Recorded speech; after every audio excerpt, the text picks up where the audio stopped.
एक गरीब किसान की कहानी हिंदी में। Poor farmer story in Hindi.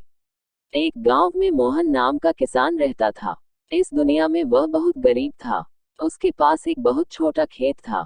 उस छोटे से खेत में ही वह खेती करता था। वह जैसे तैसे अपने खेत में काम करता और मजदूरी करके अपना घर चला रहा था। एक दिन भयंकर गर्मी पड़ रही थी, फिर भी किसान रोजाना की तरह ही खेत में काम कर रहा था। उसे बहुत पसीना हो रहा था, फिर भी वो खेत में हल चला रहा था।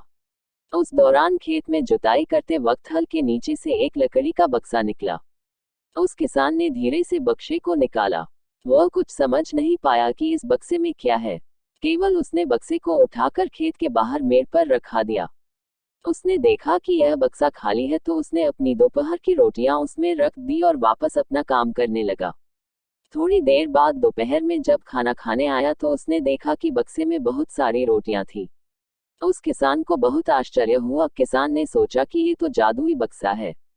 उसमें जो भी चीज डालो वह कई गुना हो जाती है। जो भी वस्तु उस बक्से में डाल रहे थे वह कई गुना हो रही थी।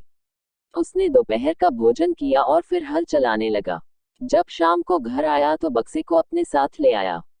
आज वह किसान बहुत खुश था, क्योंकि उसे लग रहा था कि शायद अब उसकी गरीबी दूर हो सकती है। जमींदार की बात सुनकर किसान डरते हुए बोला, मालिक शबले ही जमींदारी आपकी है, लेकिन उस खेत पर खेती मैं करता हूं तो बक्से पर मेरा अधिकार है। जमींदार समझने लगा कि यह किसान ऐसे नहीं मानेगा। उसने किसान को धमकाया और उसके घर से बक्सा छीन लिया। किसान बेचारा रोता रह गया। बक्सा लेकर जमींदार खुश हो गया। जमींदार ने बक्से से बहुत सारी वस्तुएं हासिल कर ली और मजे कर रहा था। थोड़े दिन बाद कुछ लोगों ने जादुई बक्से के बारे में मंत्री जी को बता दिया। गरीब किसान एक धैर्य वाला व्यक्ति था।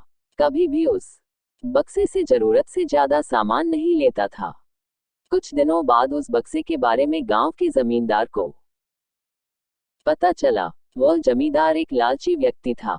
उसने सोचा, मेरे जमींदारे में किसी भी जादुई वस्तु पर तो मेरा अधिकार होगा। जमींदार के कहने पर उसके आदमी उस किसान को पकड़कर ले आए।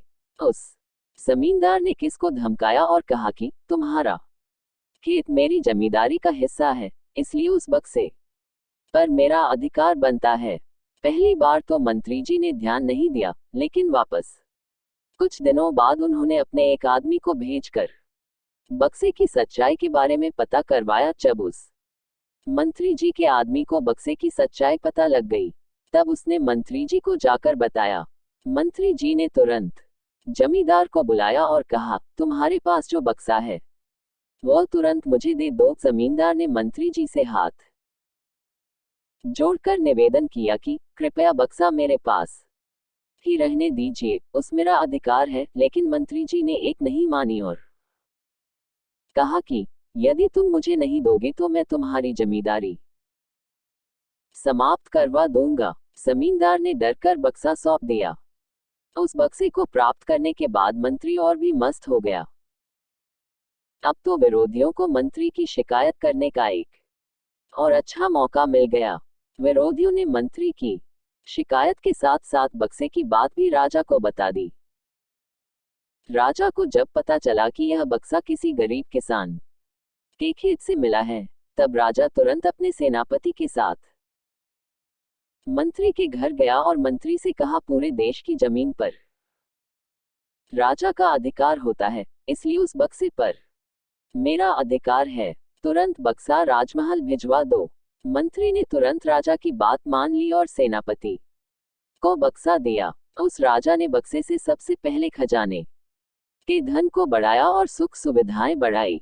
कुछ दिनों के बाद राजा को बक्से की चिंता होने लगी कि इसे कोई चुरा ना ले। राजा उस बक्से को हमेशा अपने साथ रखने लगा। एक दिन राजा ने सोचा, इस बक्से में ऐसा क्या है, आखिर इसका रहस्य पता किया जाए। उस बक्से का रहस्य जानने के लिए राजा उस बक्से में बैठ गया। बाहर निकला तो उसके जैसे अनेक राजा बाहर आ गए।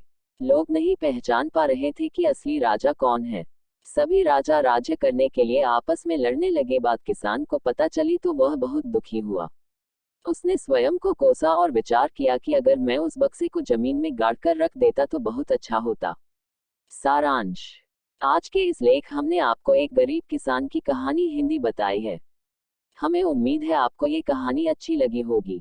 अगर आपको ये स्टोरी यानी कहानी अच्छी लगी है तो इसे अपने छोटे छोटे प्यारे प्यारे बच्चों को जरूर सुनाएं।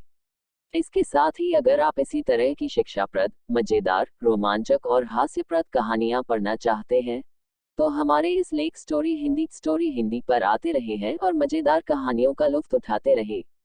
अंत में इस लेख के अंत तक बने रहने के लिए आपका धन्यवाद। लाइक व शेयर कमेंट जरूर करें।